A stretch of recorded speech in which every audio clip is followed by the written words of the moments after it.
नमस्कार मित्रांनो, आज आपण बनवणार आहे कोलंबी मसाला. कोलंबी मसाला, झणझणीत कोलंबी मसाला. आणि आता आपण सर्वप्रथम आपण तेल टाकूया. कोलंबी मसाल्यासाठी एक तेल टाकूया.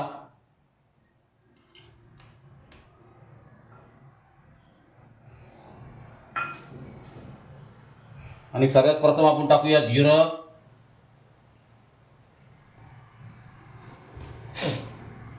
जिरं तडतडल्यावरती आपण टाकूया कांदा.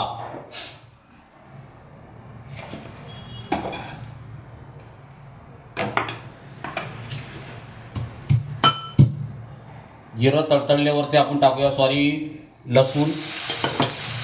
लसूणला चांगली व्यवस्थित भाजून घेऊया.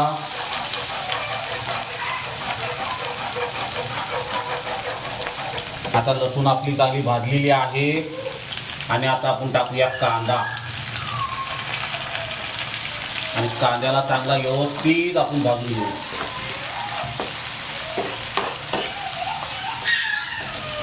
आता आपण चांगला व्यवस्थित कांदा भाजून घेऊया. व्यवस्थित कांदा. आणि त्या कांद्यामध्ये पहिले आपण टाकूया मीठ टाकूया. कारण मग मीठ टाकल्याच्या नंतर कांद्याला आहे ना थोडा मऊपणा येतो. आणि कांदा व्यवस्थित शिजून जातं. आणि खूप छान पद्धतीने आपल्याला बनवायचे यात झणझणीत कोलंबी मसाला. आणि जरा कांद्याला थोडा लाल होऊन द्या. त्यानंतर आपण टमाटे टाकूया. आणि सिंपल डिश आहे. आपण जास्त काय तामझाम करत नाही, कारण आपण गरम मसाले वगैरे जास्त यूज करत नाही. आणि आता आपण टाकूया टमाटर.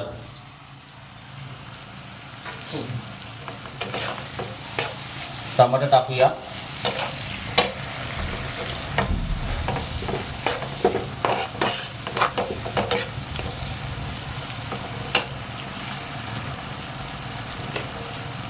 तर टमाटर टाकले. आपण टाकूया हळद,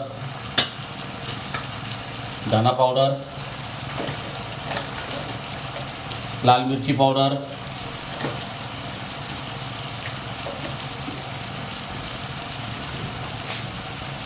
आणि थोडंसं गरम मसाला जास्त यूज नका करू, थोडंसं करायचं असतं.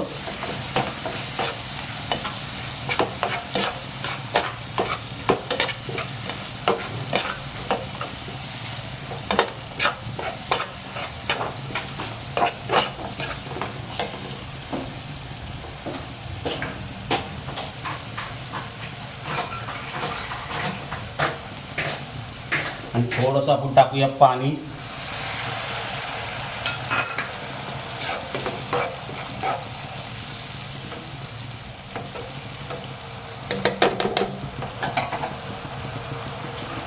आणि 5 मिनिटं आपण टमाटा कांद्याची ग्रेव्ही चांगली बनवण्यासाठी झाकण ठेवूया. 5 मिनिटांनंतर भेटू आपण. आता आपले 5 मिनिटं पूर्ण झालेले आहेत. आणि आता आपण दाखवणार आहे चटणी कशी शिजलेली बघा. एक नंबर. आणि तरी कशी सुटलेली बघा, तेल कसं सुटलेलं आहे बघा. एक नंबर तेल सुटलेलं आहे. आणि आपल्याला आता टाकणार आहे आपण कोलंबी. हे बघा, ही कोलंबी टाकणार आहोत. आणि ही कोलंबी आहे दर्याची कोलंबी आहेत, फार्मची कोलंबी नाही.